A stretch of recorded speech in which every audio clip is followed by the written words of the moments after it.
All right, let's recreate this one. So this time I have a slightly more ambitious data set here. I have my actuals, previous year data, plan, forecast, and also some comments. Let's see what Zebra BI will do with this data.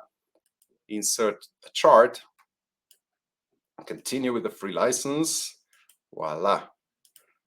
All right, let's start by looking at the column charts first. All right, what do we see now? Now I have the actual data. My plan is behind the actuals. Also, I have the triangles for my previous year data.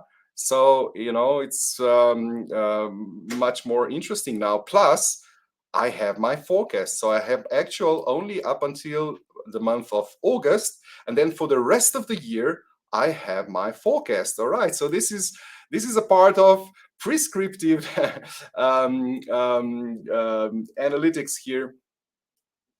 So we are including forecasts, but also we are merging qualitative information to quantitative information. So we have commentary here, which is completely dynamic. So you can simply add a comment and, you know, ask somebody, so what is going on here?